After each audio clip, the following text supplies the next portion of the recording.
আল্লাহর নবী মুসা ডাক দিয়ে বলে, রব্বুল আলামিন,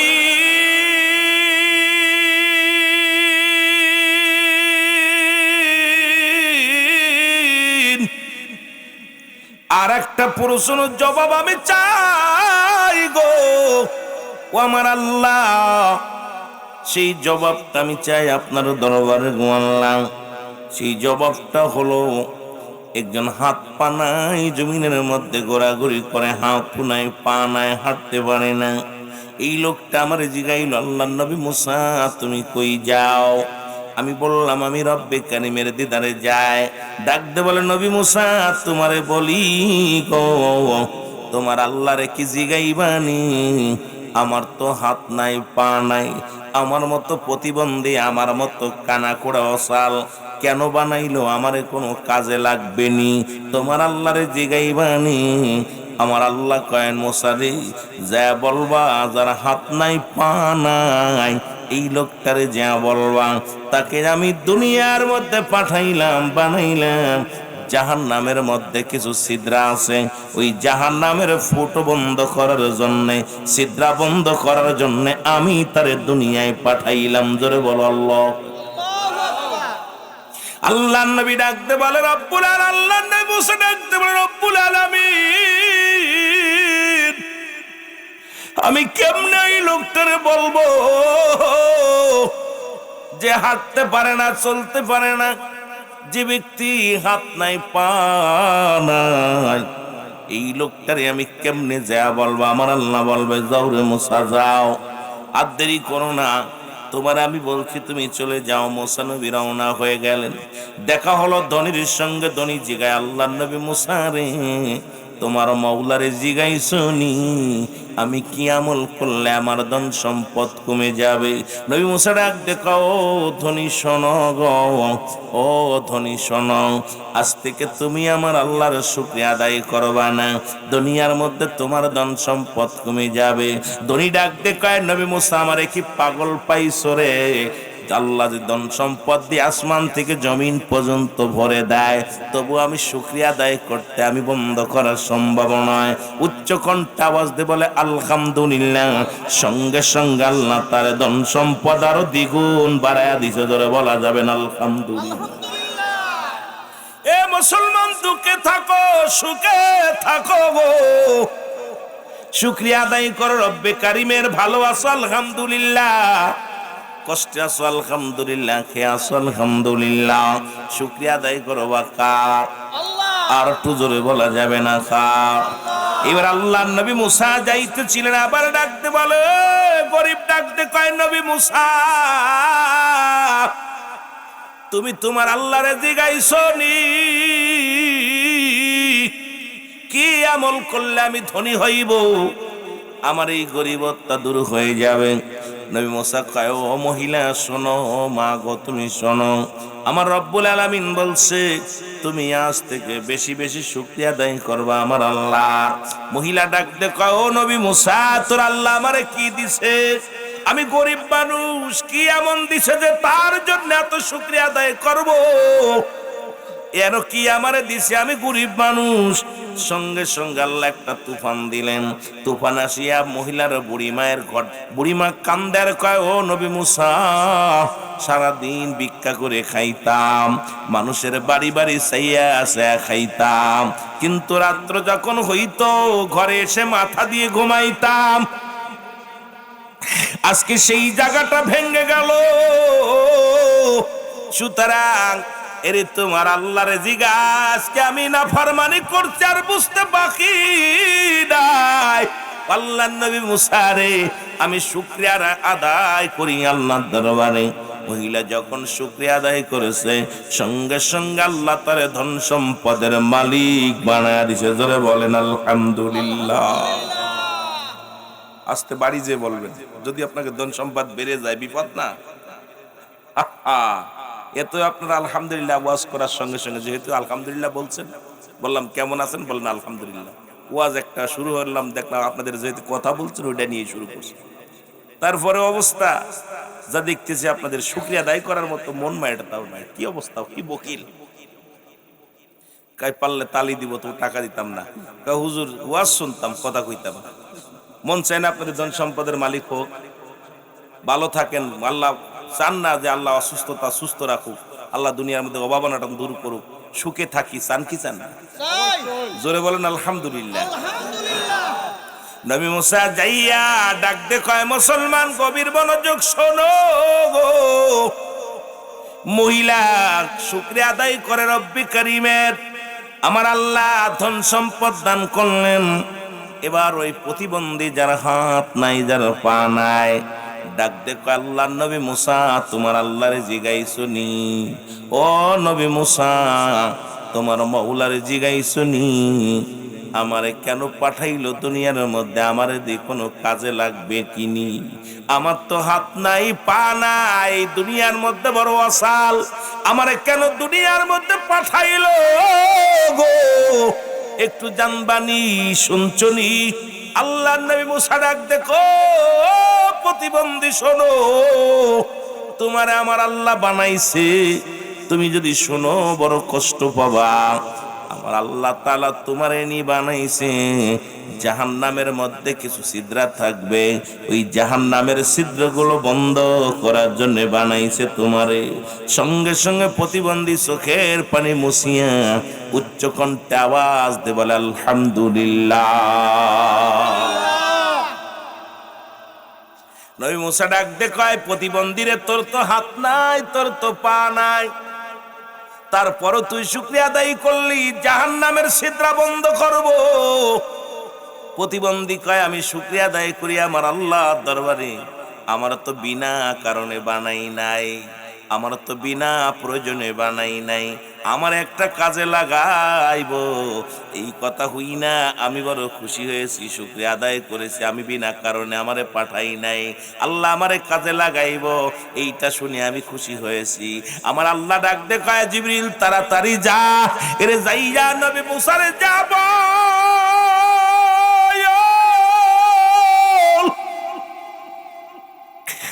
আমি আল্লাহ রাব্বুল আলামিন ওই প্রতিবন্ধীর জন্য একটা নয়, দুটি নয় রে, ওই জাহান্নাম জাহান্নামের দরজা বন্ধ করে দিলাম, আর জান্নাতের দরজাগুলো, ওই 8টা জান্নাতের দরজাগুলো খুলে দিলাম। জোরে জোরে চিল্লায়া বলা যাবে না আলহামদুলিল্লাহ। এই শুকরিয়া আদায়ের জন্য জাহান্নামের আগুন আল্লাহ হারাম করে দিল। এই জন্য যখনই যে হালাতে থাকেন শুকরিয়া আদায় করবেন, বলবেন আলহামদুলিল্লাহ।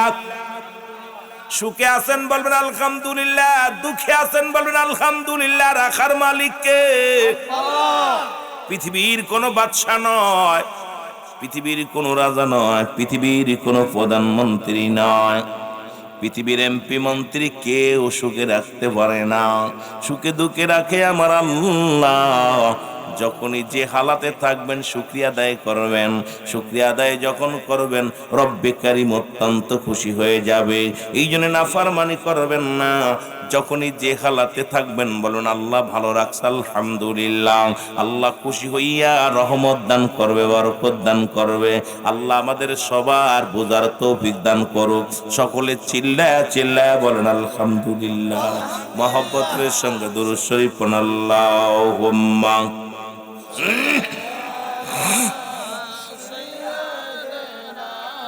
মারহাবা, জোরে জোরে। ওয়ালা আলি সাইয়্যিদিনা,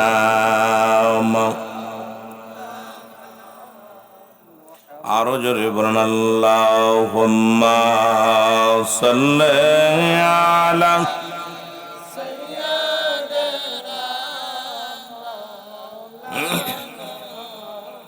ওয়ালা আলি সাইয়্যিদিনা। এ দুনিয়ার মুসলমান,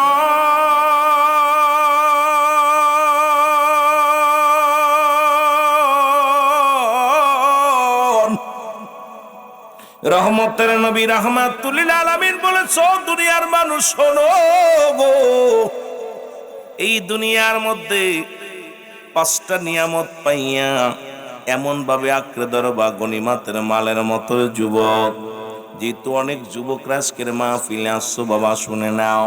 আমরা আস্তে আস্তে আলোচনার মধ্যে যাই। রসুল বলছেন জীবনে 5টা জিনিস পাইয়া খুব আঁকড়ে ধরবা, এই 5টা নিয়ামত পাইয়া বড় আঁকড়ে ধরবা, সেই নিয়ামতগুলো খবরদার ভুল করবা না। যেমন গনিমতের মাল, পৃথিবীর মধ্যে গনিমতের মাল, এই মালগুলো যখন যুদ্ধের ময়দানে বাতিলদেরকে পরাজয় করে রে, যখন মুসলমানরা এই মালের মালিক হলো, রসুল বললেন এটা যে যেটা ধরবা, যে যেটা পাবা তোমরা নিয়ে যাও। জীবনে তোমার এই জীবন দশায় এই 5টা জিনিস যখন তুমি আসবে, এই 5টা জিনিস তুমি আঁকড়ে ধরবা, গনিমতের মালের সঙ্গে তুলনা করছে। আজকে অনেক যুবক বাবারা আছেন, এই জন্য আলোচনাটা করে যায়। আমরা এই 5টা নিয়ামত পাইয়া আমরা যেন গনিমতের মালের মতো আঁকড়ে ধরতে পারি। জোরে জোরে চিল্লায় বলা যাবে না মারহাবা। মদিনা যাইতে পারলাম না, মদিনা। আরো জোরে জোরে বলেন, মদিনা যাইতে পারলাম না, মদিনা। আমি অসহায় তাই এত দূরে রই, বলো অসহায় তাই দূর থেকে সালাম জানাই, বলো দূর থেকে সালাম জানাই। মদিনা যাইতে পারলাম না, মদিনা দেখতে পারলাম না, মদিনা যাইতে দেখতে পারলাম। মদিনার নাম কত মধু,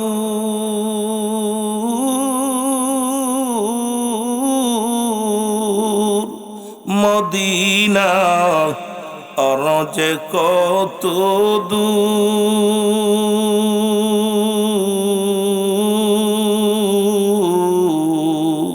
ওই মদিনার পথের দুলি, বলো ওই মদিনার পথ মাখতে পারলাম না, মদিনা যাইতে পারলাম না, মদিনা। আওয়াজ দিয়ে জোরে জোরে চিল্লায় বলেন, মদিনা। বাইরের সাউন্ড বাড়ান না, মদিনা দেখতে পারলাম না, মদিনা যাইতে পার না, মদিনা। আমি অসহায় তাই এত দূরে রই, বলো অসহায় তাই দূর থেকে সালাম জানাই, বলো দূর থেকে সালাম জানাই। মদিনা যাইতে না, মদিনা দেখতে পাই। মদিনার নাম কত সুন্দর,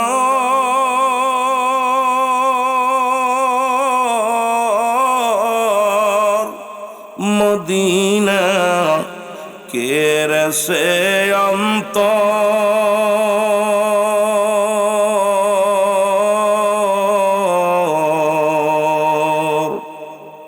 এই গরিব দুঃখী সালাম খানি, বিজয়নগরবাসীর সালাম খানি পৌঁছাই দিও মদিনায়, বলো আই মদিনা যাইতে পারলাম না, মদিনা। এই মুসলমান, এই 5টা বিষয়ের উপরে আমি আলোচনা করে যদি সময় পাই কারো আলোচনার মধ্যে যাব গো। 1 নাম্বার হলো, মানুষ তুমি যখন যৌবনকাল পাইবা, ও যুবক দিলের কান্ডা লাগা শোনো গো, বান্দা তুমি যখন যৌবনকাল পাইবা, এই যৌবন কালে গনিমতের মালের সঙ্গে তুলনা করছে রাসূল। এই যৌবন কালটা বেশি বেশি ইবাদত করবা। যৌবন কালে একবার আল্লাহ বলবা, বুড়ো বয়সে 1000 বার। এর ইমানি আলোচনা শোনো বাবা, আমরা আস্তে আস্তে আলোচনার মধ্যে যাই। এই যৌবন বয়সটা যৌবন বয়সী যুবক বয়সী হবে জান্নাতি। 18 বছরের যুবক আর 16 বছরের যুবতী, আর এই জান্নাতের সরদার হবে আল হাসান আল হুসাইন। এই যৌবন বয়সটার গুরুত্ব দিছে আমার নবীজি। ও বান্দা শুনে নাও, এই যৌবন বয়সটা যত তুমি পাইবা, যত ইবাদত করে মজা পাইবা, আল্লাহরে ডাকিয়া মজা পাইবা, ইবাদত বন্দেগি করে মজা পাইবা, কাজকর্ম করে মজা পাইবা, এই রকম মজা কিন্তু বুড়া কালে পাইবা না। ফটে ফটে প্রস্রাব পড়বে, রুকু দিতে যা তুমি পারবা না, সিজদা ঠিক মতো দিতে পারবা না, সূরা কিরাত সহি শুদ্ধভাবে পড়তে পারবা না। এই জন্য রাসূল বলছে যৌবন কাল, এই যৌবন কালটা তুমি যখনই পাবা বেশি বেশি ইবাদত করবা। এই জন্য রাসূল বলছে দুইটা জিনিস যে ব্যক্তি হেফাজত করতে পারবে, আমি নবী তার হাত ধরে জান্নাতে নিয়ে যাব। এক নাম্বার হলো দু গালের মধ্যবস্তু যেটা হলো জিহ্বা, আর দু পায়ের মধ্যবস্তু যেটা হলো লজ্জাস্থান। এই পুরুষ লিঙ্গ স্ত্রীলিঙ্গ দুইটা যে ব্যক্তি অপচয় করবে না, যে ব্যক্তিটারে কন্ট্রোল করবে, রাসূল বলছে আমি হাত ধরে জান্নাতে নিয়ে যাব। জোরে জোরে চিল্লায়া বলা যাবে না সুবহানাল্লাহ। এই যৌবন বয়সটা তুমি লেখাপড়া করিয়া যখন যৌবন আসলো, চাকরি করো, সরকার তোমাকে বেতন দেয়, বুড়া কালে একটা পেনশন দেয়। যৌবন বয়সটা তুমি সরকার যদি না দিতা, পেনশন তোমার দিত না। এই জন্য যৌবন বয়সে যত ইবাদত বন্দেগি করতে পারবা, যৌবন বয়সে খোদার কোলা গোলামি যেমনি করতে পারবা, বুড়া বয়সে পারবা না। এই জন্য রাসূল বলছে এই যৌবন বয়সটা এমন তুলনা করছে মুসলমান গনিমতের মালের সঙ্গে। এই সময়টা ঘুরে বেড়ানো সম্ভব নয়। যৌবন বয়সে বন্ধু বানাবা না, ভালোবাসা করবা, ভালোবাসবা, কিন্তু বন্ধু বানাবা না। কেন বানাবা না? এই যৌবন বয়সটা পাপের জন্য বড় গুরুত্ব, পাপের জন্য বেশি মানুষ আনসান করে। কথাগুলো বললে বুঝতে পারবেন।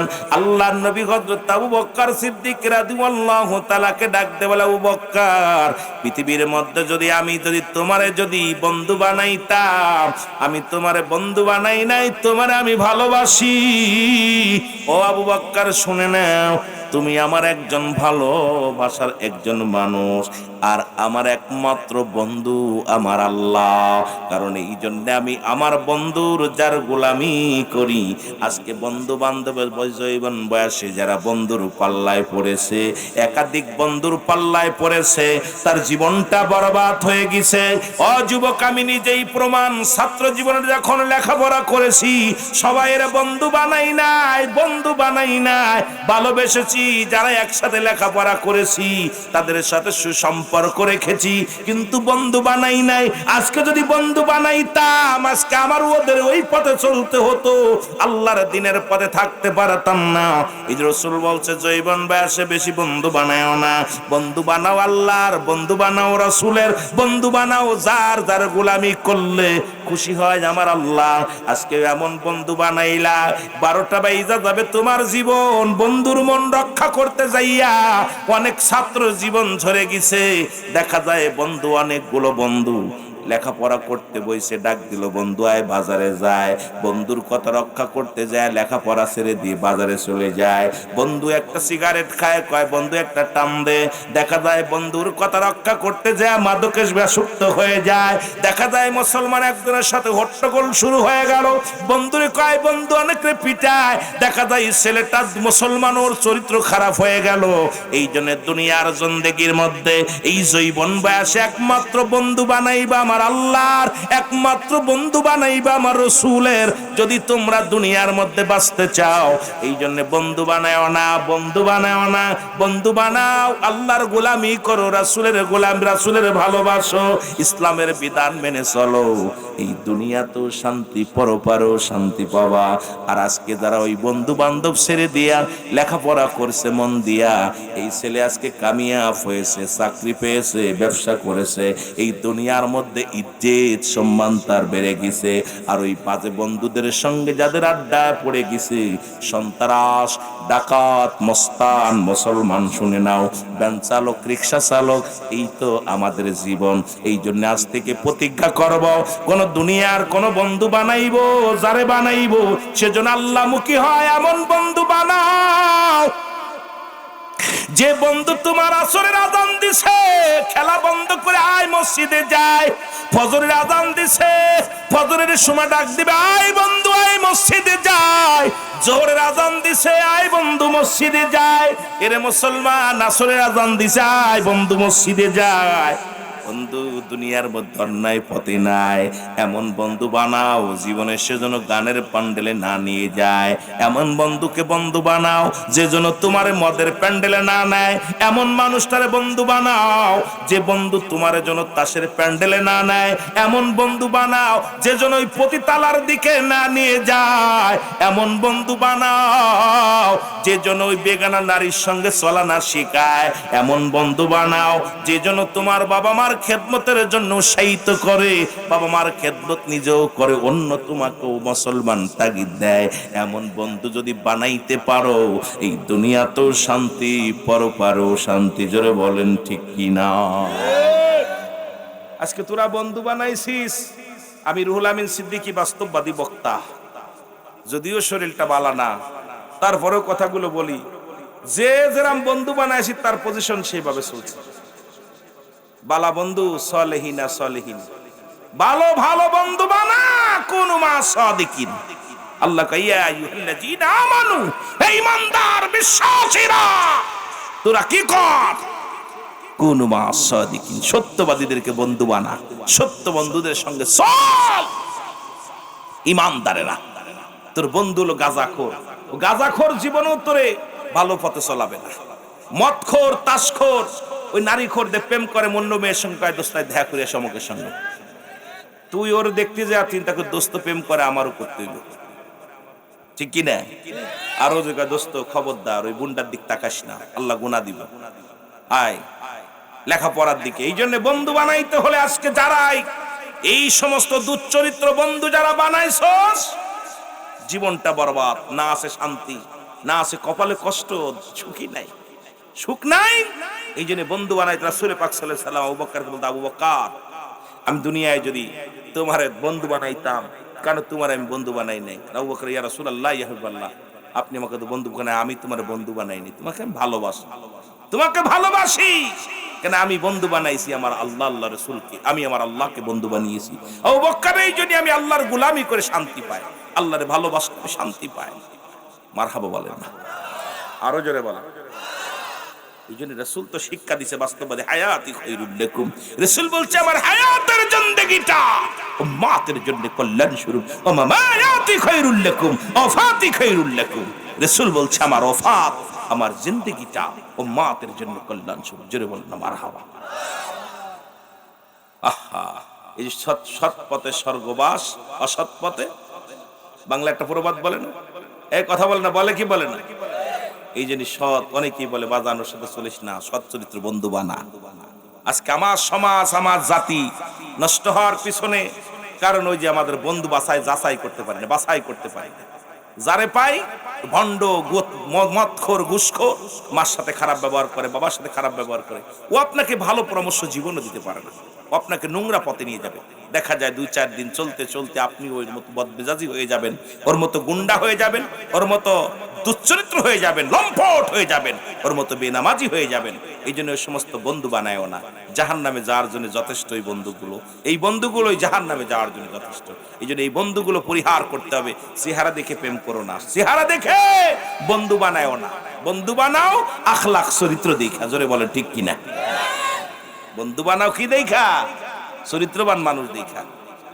আহা, একসাথে কত বন্ধু লেখাপড়া করে। দেখবেন আজকে যারা এই বন্ধু সিলেক্ট করতে যারা ভুল করেছে, খোদার কসম, বন্ধু সিলেক্ট করতে যারা ভুল করেছে তারা এই দুনিয়ার মধ্যে বিশাল গুমরাহির পথে চলে গেছে, বিপদগামী হয়ে গেছে। আর বন্ধু সিলেক্ট যে ব্যক্তি ভালো করতে পারছে, সে ব্যক্তি ভালো চাকরি করতেছে, ভালো ব্যবসা, ভালো পজিশনে চলে গেছে। কারণ ওই বন্ধু কখনো, খারাপ বন্ধু কখনো ভালো উপদেশ দিবে না, আর ভালো বন্ধু আপনাকে খারাপ পথে চলতে দিবে না। জোরে বলেন ঠিক কিনা? সে সদা সর্বদাই চাবে, সে বুঝাবে, ভাই তোর আব্বা এত কষ্ট করে, সারাদিন ধরে মাঠে কাজ করে, তুই বাড়ি যায় তোর আব্বার একটু সাহায্য করবি, তোর মার একটু সাহায্য করবি। আর খারাপ বন্ধু বলবে, দোস্ত বই থুয়ে চলে আসিস, অমুক মাঠে খেলা হচ্ছে, চলে আসতে হবে, খেলতে হবে, খেলতে হবে, তোমাকে আর ঘুরতে যেতে হবে। আর ও ধুলায় শার্ট গায়ে দিয়ে বাবা সারাদিন ভরে মাঠের মধ্যে কাজ করতেছে, ঘাম ঝরতেছে, হারে চোখের পানি নাকের পানি এক হয়ে গেছে।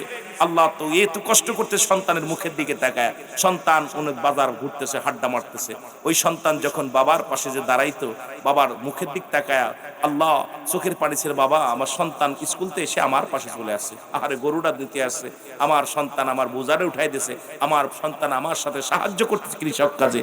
বাবা খালি আল্লাহ বলে ডাক দিবে, দোয়া করা লাগবে না, খালি আল্লাহ আল্লাহ বলবে, আমার রব্বে কারীম সঙ্গে সঙ্গে কবুল করে নিবে, সন্তান দুনিয়াতে কামিয়াব হয়ে যাবে। জোরে বলেন না সুবহানাল্লাহ। কিন্তু আমরা তো বুঝি না ভাই, বুঝি না। আর এই সমস্ত ওয়াজু আমরা করিও না, বুঝিও না, কেন আমরা কার পাং মারবো কথা বুঝিনি। এই হলো সকালবেলা, সকাল আমরা একটা কবিতা পড়ছি না, সকাল সকালে উঠিয়ে আমি মনে মনে ভাবি সারাদিন আমি যেন, পড়ছো না তোমরা? পড়ছো? কিন্তু সকালবেলা এখন বলে সকালে উঠে আমি মনে মনে ভাবি সারাদিন কার জন্য ক্ষতি করে চলি। যারা বলেন ঠিকই নেই, সময় ঘুমের তো উঠেই খালি ক্ষতি করাছে, রাত ভরে ঘুমায় চিন্তা করে সকাল হইব, অমুকের জমির ফসল ক্ষতি করব, অমুকের ল্যাং মারব, অমুকের বাস দিব।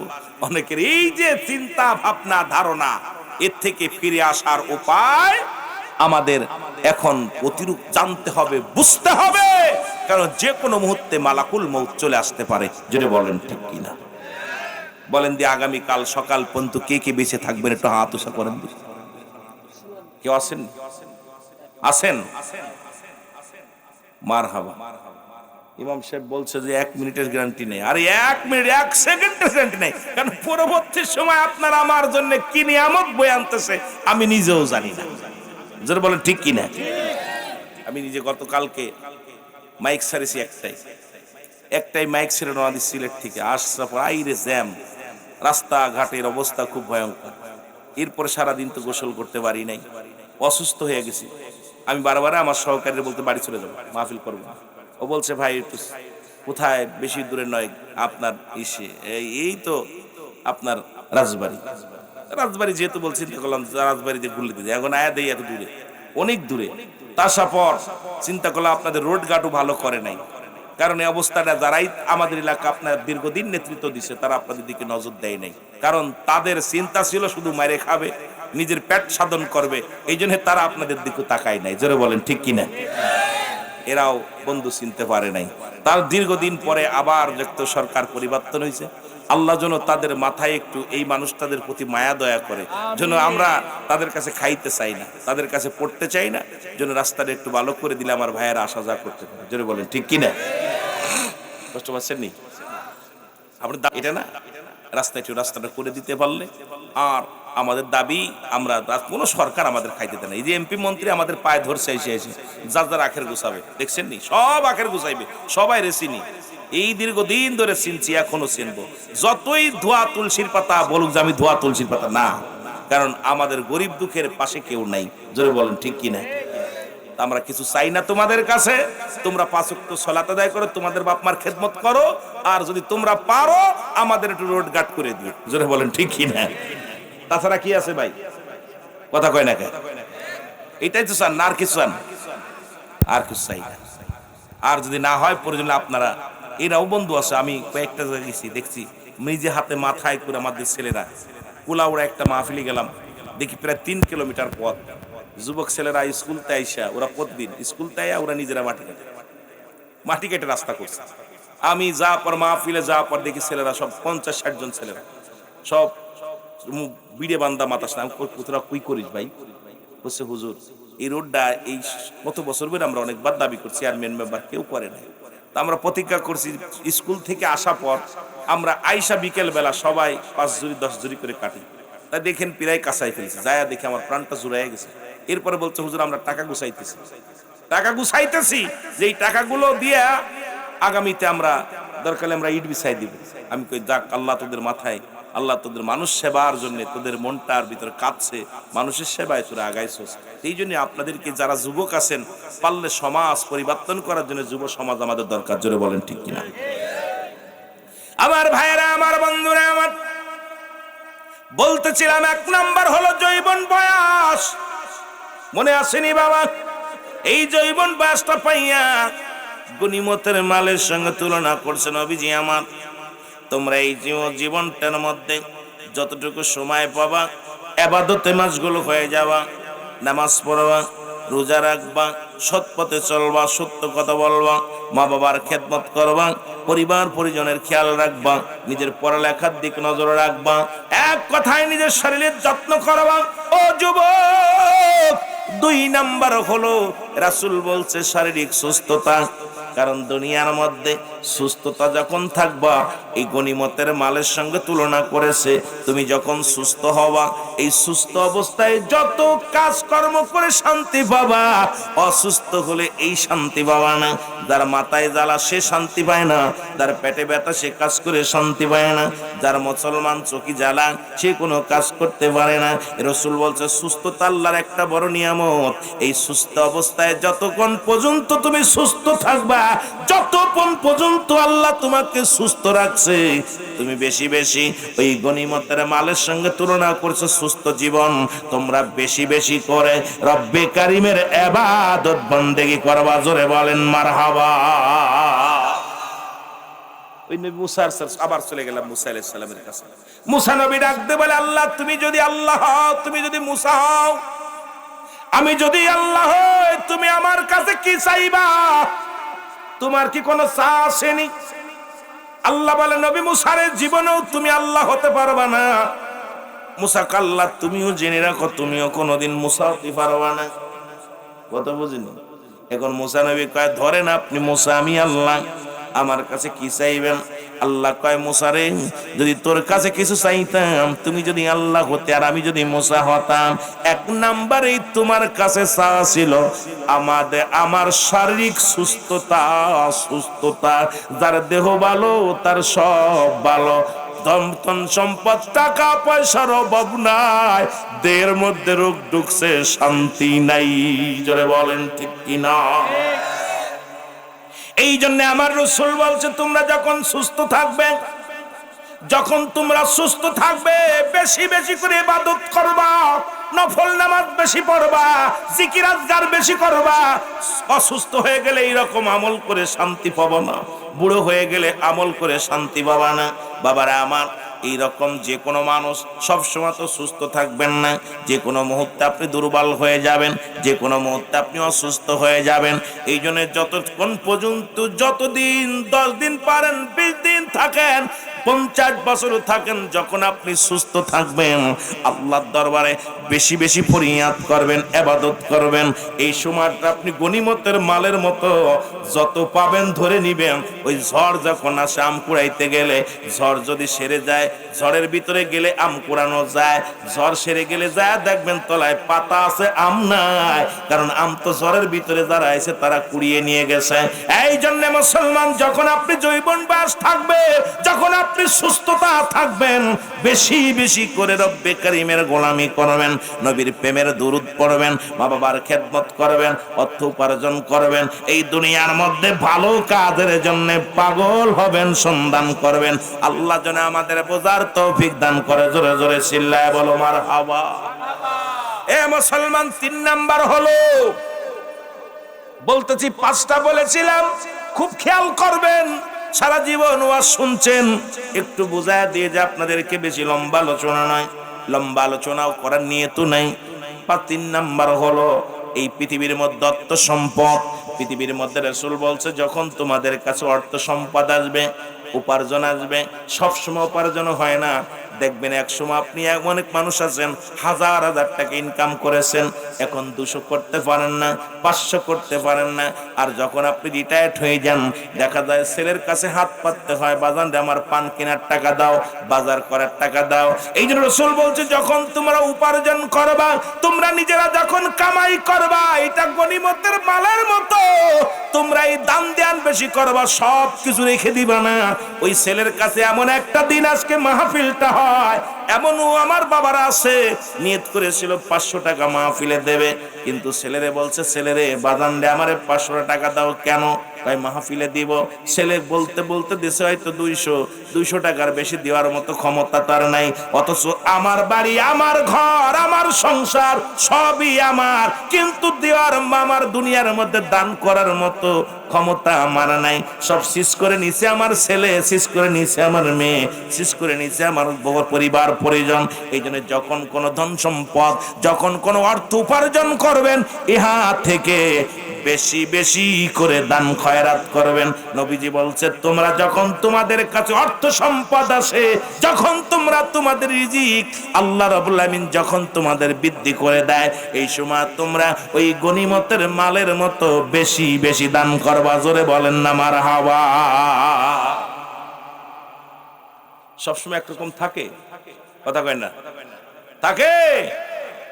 অনেক মুরব্বীরা আছেন না, এখন ছেলের কাছে ধন্যবাদ, ছেলের বলতে বাজান রে আমার 500 টাকা দিয়ে তোর নানি বাড়ি যাবো, 200 টাকা দিয়ে তোর বোন বাড়ি যাবো, ঠিক কি না? ছেলে কয় টাকা নাই, কইতে কইতে 200 টাকা মারে, কয় 100। বুড়ো এত টাকা দিয়ে করে কি? এই নাও 100 টাকা দাও। আরে অথচ এই ছেলের জন্ম দিচ্ছেন আপনি, বাড়ি করছেন আপনি, গাড়ি করছেন আপনি, সব করছেন আপনি, আপনার ক্ষমতা নাই, দান করার মতো ক্ষমতা নাই। তাহলে যখন আপনার কাছে অর্থ আসবে সবার জন্য রাখবেন না, কারণ সবকিছু আল্লাহ সব শেষ করে দিবে। আমার আল্লাহ কয় কুল্লু মান আলাইহা ফান, আল্লাহ কয় বান্দারে এই জমিনের মধ্যে যা কিছু আছে সব কিছু আমি আল্লাহর জন্য বিচ্ছিন্ন করে দিব, এই জমিনটা আমি রাখবো না। এই জমিনের মধ্যে যত মাটি আছে সমস্ত মাটিগুলো আমি আল্লাহ পুড়ায়া তামা বানায়া দিব। জমিনের মধ্যে যত পানি আছে সমস্ত পানিগুলো আমি আল্লাহ পুড়ায়া ছাই বানায়া দিব। যেদিন কিচ্ছু বলতে কিচ্ছু থাকবে না, সেদিন থাকবে শুধু আমার আল্লাহ। আল্লাহ কয় সেদিন থাকবো আমার রসুলের ভালোবাসা নিয়ে। সুতরাং সবকিছু শেষ হয়ে যাবে এই চিন্তা আপনার ছেলের মধ্যে নাই, জমি জমা শেষ হয়ে যাবে আপনার ছেলে মেয়ের মধ্যে নেই। যখন আপনি উপার্জন করবেন সন্তানদের জন্য রাখবেন, এবং যেটুকু পারবেন সাধ্য মতো বেশি বেশি দান ধ্যান করবেন, বেশি বেশি আল্লাহর দ্বীনের পথে ব্যয় করবেন। ওই ছেলে দিবে নেকির জন্য বয়া থেকে লাভ নাই, নিজের কামাই নিজে করো, নিজের এই কষ্টের শ্রমের টাকাগুলো আল্লাহর দ্বীনের পথে ব্যয় করো। প্রয়োজন হলে এই যে জুম্মার দিনে মসজিদে যা 50 টাকার 100 টাকা দিয়ে দাও, কারণ এখন দেওয়ার মতো ক্ষমতা আছে। এমন একটা দিন বুড়া হয়ে যাবে 5টা টাকাও মসজিদে দেওয়ার মতো ক্ষমতা তোমার থাকবে না, তখন বুড়া তোমার কাছে 1 টাকাও থাকবে না। ওই বাড়ি তোমার, গাড়ি তোমার, সংসারের চাবি এখন অন্যের হাতে, নিজের বলতে কিছু নাই। এই সময় আসার আগে বেশি বেশি দান ধ্যান করে যাও। জোরে জোরে বলেন মারহাবা। কথা কি ক্লিয়ার? বুঝতে পারেন আমার কথা? আমার দরবারে অনেক বড় বড় আলেম ছিল, আমরা দেখছি লক্ষ লক্ষ টাকা কামাইছে, কিন্তু এখন তো তার অবস্থা খুব ভয়ঙ্কর। এই সময় দান করো, বেশি বেশি করে দান করবা। তোমার টাকা তুমি দান করো, তোমার সম্পদ, ছেলে মেয়ে, যদি কি এই চিন্তা তো নাই। এই মানুষটার ভিতরে যদি এই চিন্তা থাকতো যে কুল্লু মান আলাইহা ফান, সব শেষ করে দিবে কে? এই জন্য বলেন কে রাখবেনি? কোরআন আমার বাবার কথা, বাবার কথা না, দাদার কথা না। কোরআন বলতে সব কিছু আমি চূর্ণ বিচ্ছিন্ন করে দিল, কিচ্ছু রাখবো না, সব কিছু শেষ করে দিল। কিন্তু এগুলো খুব যত্ন করে রাখতেছে। আহা, কত যত্ন করে রাখতেছে। আরে ভাই, যত্ন করে রেখে দিচ্ছে, একদিন আমারই জাহান্নামের এই হয়ে যাবে, এইটাই আমার জাহান্নামের জন্য যথেষ্ট হয়ে যাবে। সব যা পাবো সবকিছু দিনের পথে ব্যয় করব, যেটুকু প্রয়োজন সেটুকু রাখবো, কিন্তু অপচয় করব না। যে আমি তাই বলে অপচয় করব না, আমি দিনের পথে ব্যয় করব, আল্লাহর দিনের পথে বাকিটুকু সন্তান পরিবার পরিজনের জন্য রেখে দিব। জোরে বলেন না মারহাবা, আরো জোরে বলেন মারহাবা। আমার রাসূলকে ধন এই জগতে বান্ধব আমরা চিনলাম না, আমার রাসূল কি ধন এই জগতে বান্ধব আমরা চিনলাম না।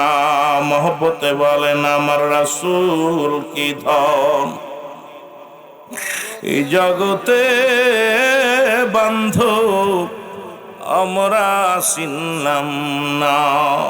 দয়াল নবী মায়ার নবী আমার জানের জান,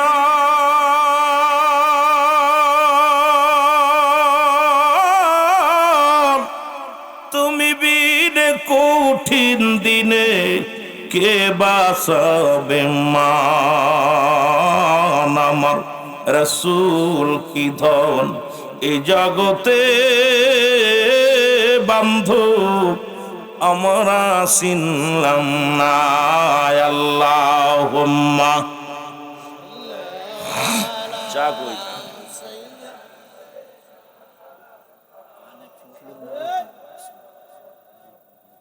ওয়ালা আলী সাইয়্যিদিনা। এ দুনিয়ার মুসলমান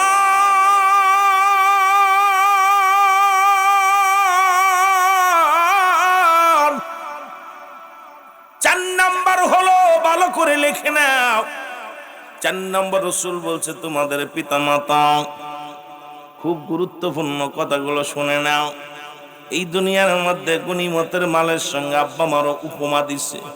তোমরা যখন তোমার মারে পাবা বাবারে পাবা গো, এমন ভাবে খেদমত করবা, এমন ভাবে তাদেরকে সম্মান করবা, এমন ভাবে তাদেরকে স্নেহ করবা, এমন ভাবে তাদেরকে যত্ন করবা, কারণ আব্বা মা যদি অসন্তুষ্ট হয়ে যায় পৃথিবীর সব আমলগুলো বরবাদ হয়ে যাবে। এই জন্য 4 নাম্বার হলো তোমাদের পিতা মাতা রে। এই আব্বা মা আপনার আমার জন্য বড় নিয়ামত। যাদের আব্বা মা বেঁচে আছে, আব্বা মা ইন্তেকালের পরে 7টা হক, আব্বা মা দুনিয়ার মধ্যে জীবিত থাকতে 7টা হক, মোট 14টা হক হলো পিতা মাতার প্রতি। এখন আপনাদের আব্বা মা যাদের নাই, একটু হাত তুলে দেখান দিকার আব্বা মা নাই।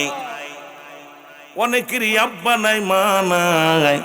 যাদের আব্বা মা নাই তাদের জন্য 7টা হক, ভালো করে লিখে নেন, ভালো করে লিখে নেন। যদি হকগুলো আদায় না করেন কিসের ওয়াজ শুনে লাভ করে বাবা? ওয়াজ শুধু শুনে গেলাম, আমলও করলাম না। 1 নাম্বার হলো তাদের জন্য মাগফিরাত কামনা করা, 2 নাম্বার হলো তাদের জন্য সবর রেসনি করা, 3 নাম্বার হলো মুসলমান তাদের মুসলমান শুনে নাও তাদের দিন আদায় পরিশোধ করা, ঋণ পরিশোধ করা, 4 নাম্বার হলো মুসলমান তাদের ওসিয়াত পূরণ করা। এই দুনিয়ার মধ্যে আব্বা মা যে ওসিয়াতগুলো করে গেছে শরীয়ত মোতাবেক, এই ওসিয়াতগুলো পালন করা। 5 নাম্বার হলো মুসলমান শুনে নাও আব্বা মার আত্মীয় স্বজন যারা থাকবে তাদের সঙ্গে সদ্ব্যবহার করা, তাদের সঙ্গে পরামর্শ করা, তাদের সঙ্গে যোগাযোগ রাখা, তাদের সঙ্গে ভালো ব্যবহার করা। 6 নাম্বার হলো আব্বা মার আত্মীয় স্বজন যারা আছে তাদেরকে সাহায্য সহযোগিতা করা। এই দুনিয়ার মধ্যে বাবার আত্মীয় মার আত্মীয়, অনেক বাবারা দেখা যায় খালামণি অসুস্থ, খালার দেখার সময় নাই, চাচা অসুস্থ, চাচার দেখার সময় নাই। আইরে কপাল পুরা মৌলবীরা, কপাল পুরা যুবকেরা শুনে নেয়। এই জন্য রাসূল বলছে 6 নাম্বার হলো তোমার বাবার আত্মীয়, তোমার মায়ের আত্মীয় যারা আছে রে তাদেরকে সাহায্য সহযোগিতা করো। 7 নাম্বার হলো পিতা মাতা, তাদের কবরটা বেশি বেশি করে জিয়ারত করো। এখন আমি আপনাদের কাছে জানতে চাই, ফজরের নামাজ পড়ে কে কে আব্বা মার কবরটা জিয়ারত করেছেন? একটু হাত উঠায় দেখা। 1 2 3 4 5 6 7 8 9 10 11 12 13, এই 13 জনের আব্বা মামা মরছে। এই মিয়া ওয়াজ শুনতেছো কেন? আব্বা মা শুয়ে আছে, তার দেখার সময় হয় নাই, ওয়াজ শুনে লাভ কি? রসুল বলছে তুমি বেশি বেশি করে আব্বা মার কবর জিয়ারত করো, বেশি বেশি করে। আসরে করছেন কে কে? আসরে, জোহরে, মাগরিবে, ইশায়, কিসের ওয়াজ শুনতেছি? এই যে আমরা 14টা হক, এই হকই তো জানি না। 14টা হকের মধ্যে 7টা হক রাসূল বলছে তোমরা বেশি বেশি করে আব্বা মার কবরটা জিয়ারত করবা। রব্বির হামহুমা কামা রব্বায়ানি সগীরা। ওরে আমি যদি যাই গো মারা, আমি যদি বিদেশের মাটিতে, লাশটায় আমার পৌঁছাই দিও মায়েরি কলেতে, বলো লাশটায় আমার পৌঁছাই দিও। জোরে জোরে চিল্লায় বলেন, লাশটায় আমার পৌঁছাই দিও মায়েরি। গ্রামবাসী রে,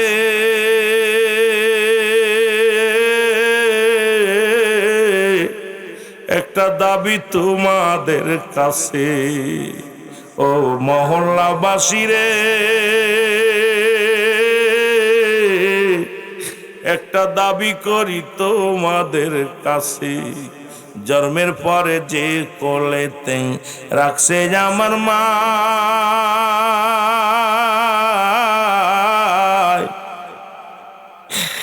সেই মায়ের না দেখায়া আমার কাফন দিও না। জন্মের পরে যে কোলেতে রাখছে আমার মা, সেই মারে না দেখাইয়া আমায় দাফন দিও নাই। আমার মায়ের মুক্তি দেখলে পারে, মায়ের মুক্তি দেখলে পারে শান্তি পাবো কবরে। লাশটায় আমার পৌঁছাই দিও মায়েরি কলেতে, বলো লাশটায় আমার। গ্রামবাসী রে,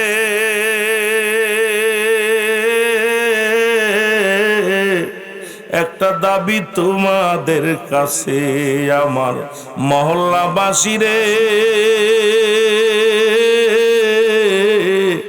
দাবি করি তোমাদের কাছে। এই জগতে মায়ের মতো নাই কেউ আপন,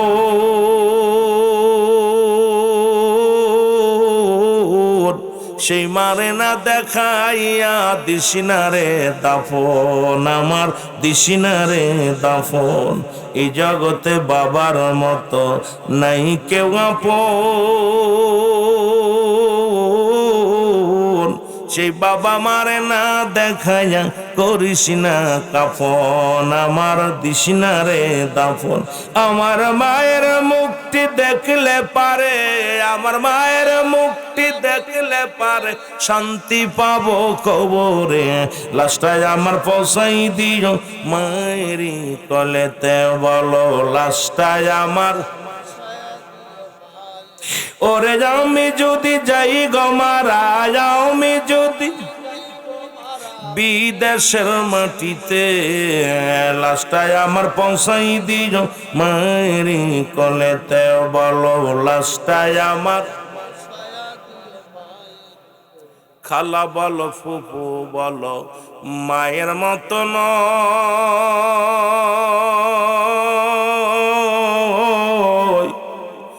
চাচা বলো খালু বলো বাবার মতো নয়, জগতে বাবার মতো নয়। ও মা যতদিন থাকবে ধরায়, কাঁদবে সন্তানের আশায়, হস্ত তুলে করবে দোয়া মাফ করো আল্লাহ। হায় হায়, হস্ত তুলে করবে দোয়া মাফ করো আল্লাহ। ওরে আমি যদি যাই গো মারা, আমি যদি বিদেশের মাটিতে, লাশটায় আমার পৌঁছাই দিও মায়েরি কলেতে, বলো লাশ। এ যুবক দিলের কান্ডা লাগা শোনো,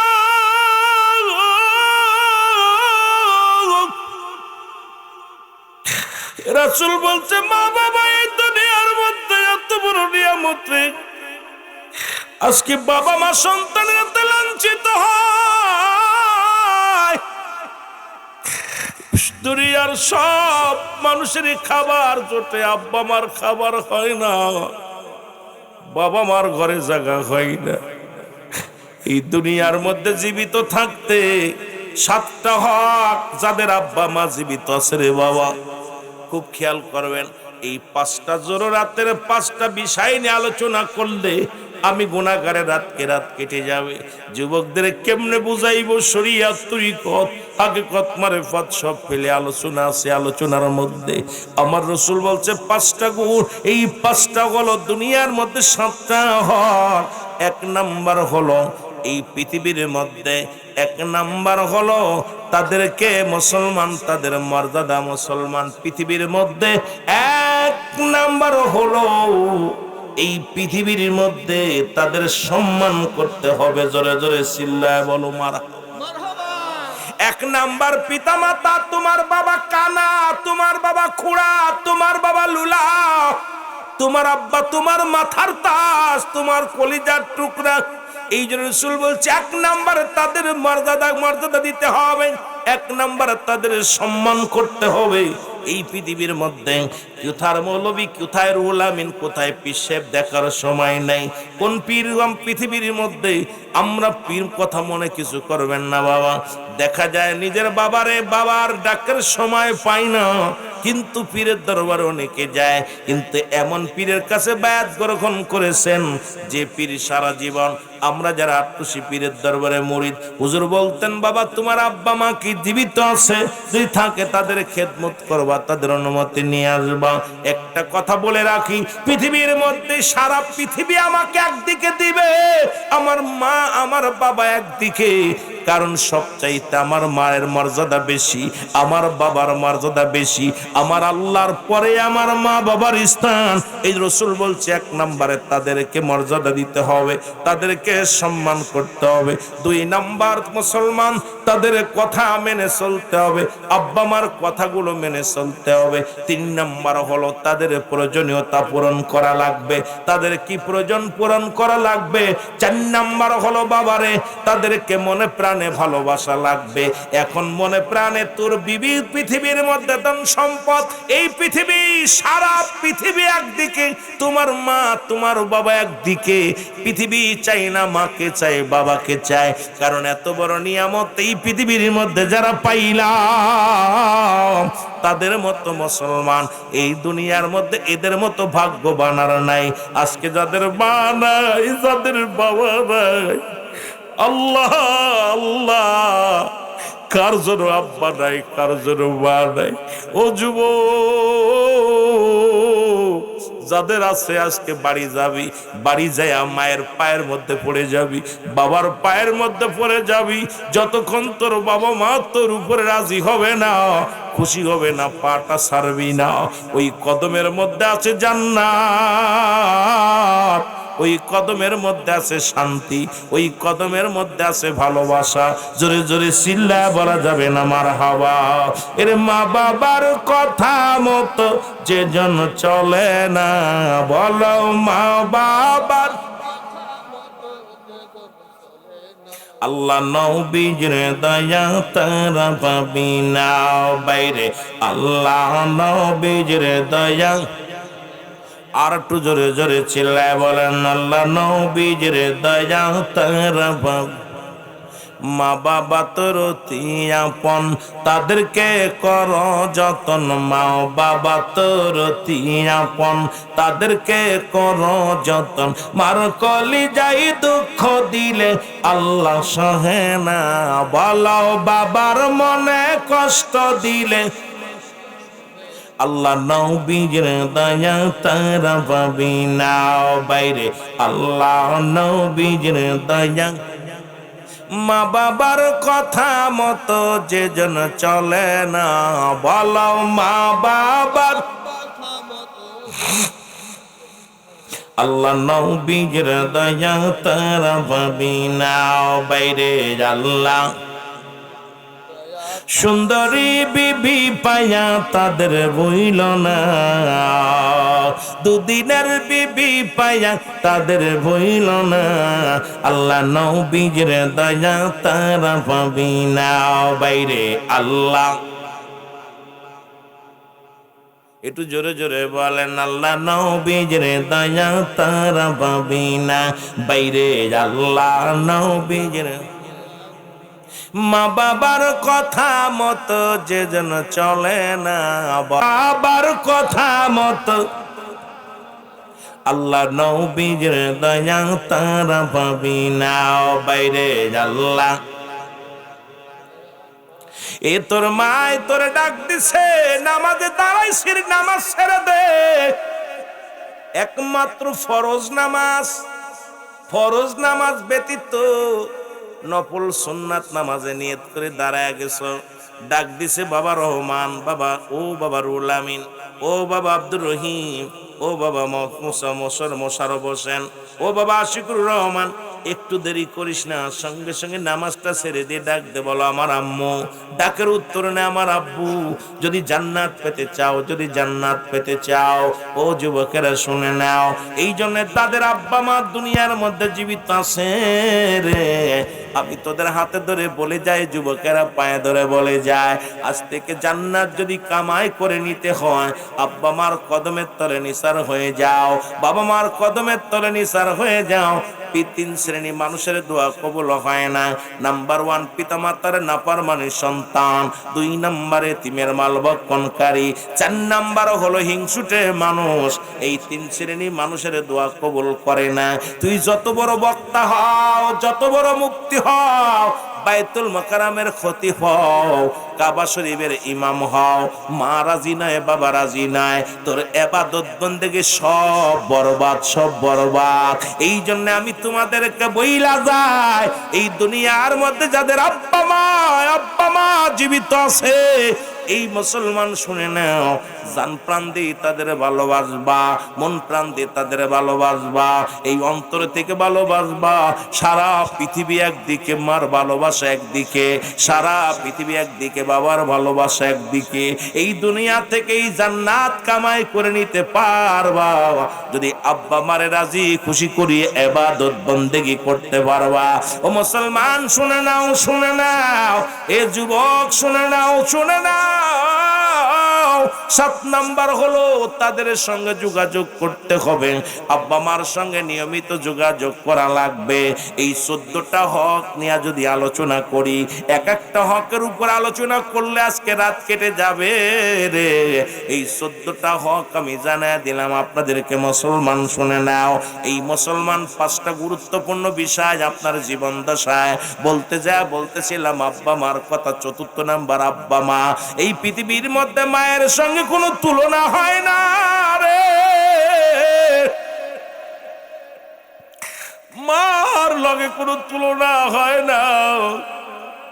দরদি মা,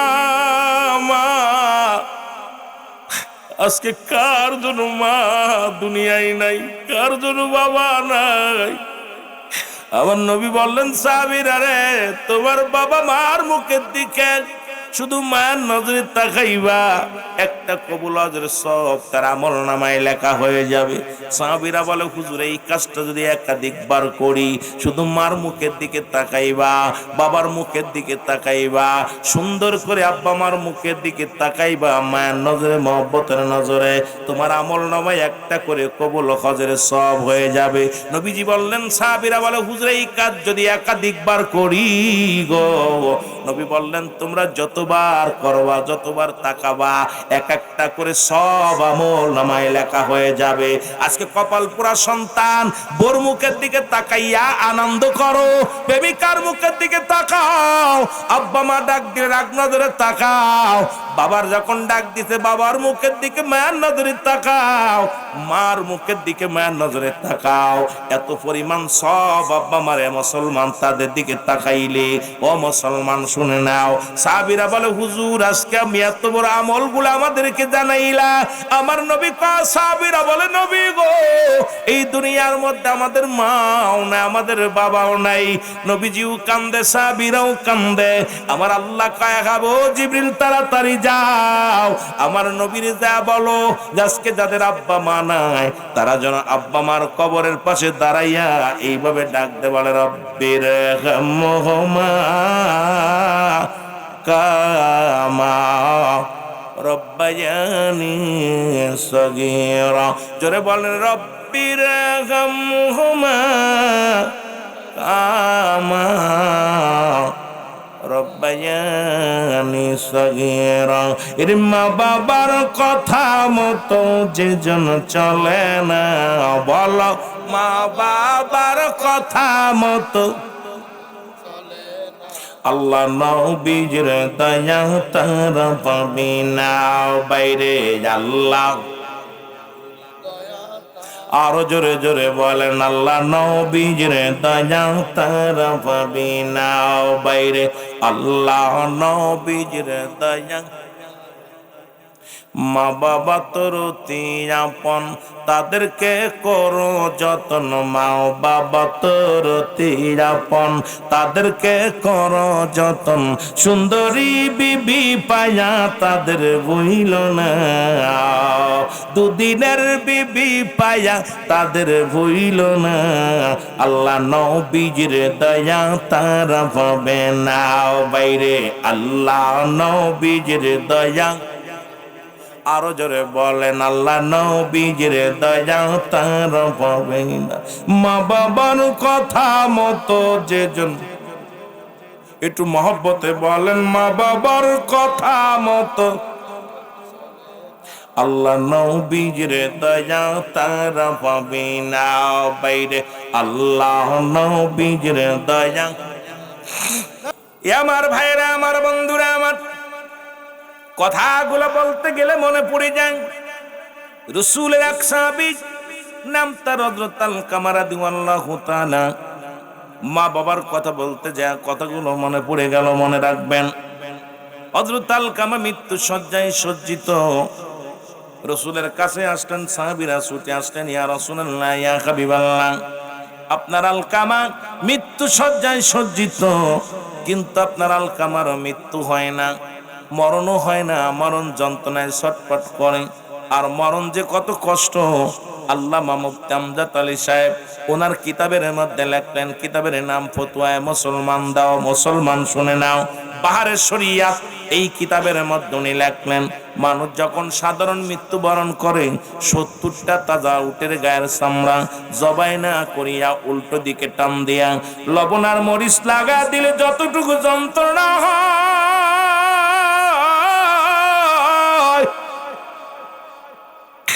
এর চাইতে 70 গুণ যন্ত্রণা একটা সাধারণ মৃত্যু গো।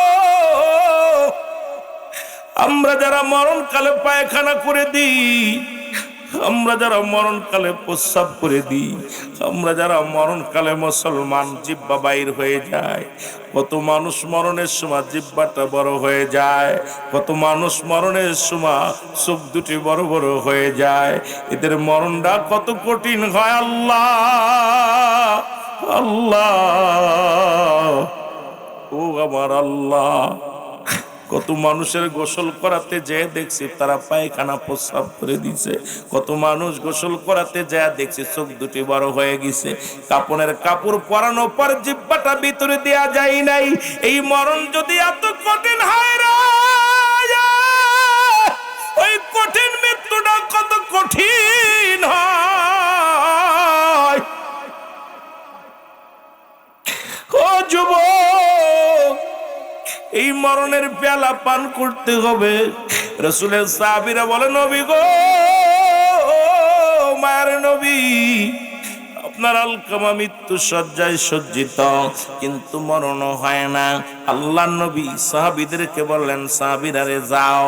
রাসূলের সাহাবীরা দৌড়ে আসলেন, নবীজি বললেন, যাইয়া আলকামার চারিপাশে দাঁড়ায়া দাঁড়ায়া দোয়া পড়ো, কালেমা পড়ো, আশহাদু আল্লা ইলাহা ইল্লাল্লাহু ওয়াহদাহু লা শারীকা লাহু আশহাদু আন্না মুহাম্মাদান আবদুহু ওয়া রাসূলুহু লা ইলাহা ইল্লাল্লাহু মুহাম্মাদুর রাসূলুল্লাহ।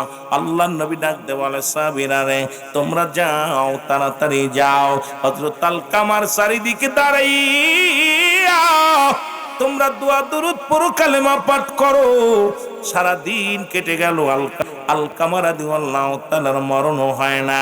আল্লাহর নবীর কাছে সাহাবীরা ছুটে আসলেন, ডাকতে বলে, ইয়া রাসূলুল্লাহ, ইয়া হাবিবাল্লাহ, মায়ার নবী, দয়ার নবী গো,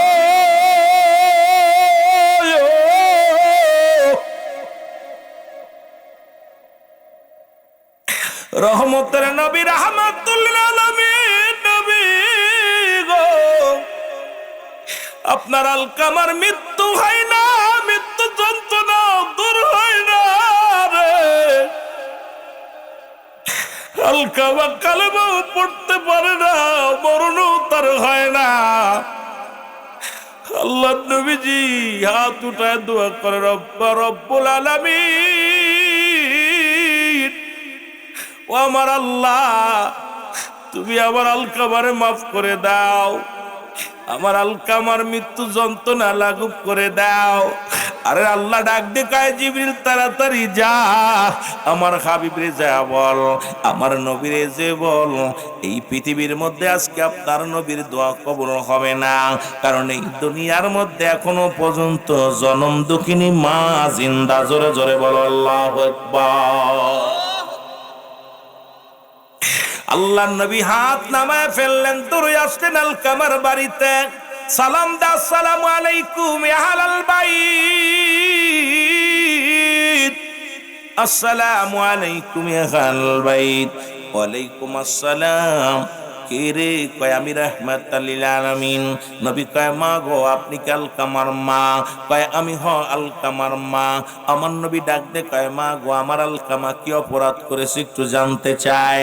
আমার নবী বলা পর আলকামার মা ডাক দে, কে? মুহাম্মদ সাল্লাল্লাহু আলাইহি ওয়াসাল্লাম।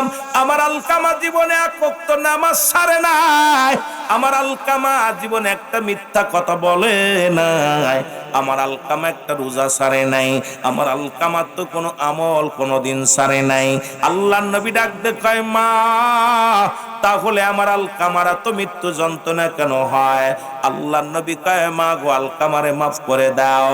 আলকামার মা ডাক দে কয়, আল্লাহর নবী গো শোনো, এরে আমার আলকামা জীবনে কোনোদিন আমল ছাড়ে নাই, আমি আমার আলকামারে মাফ করতে পারবো না।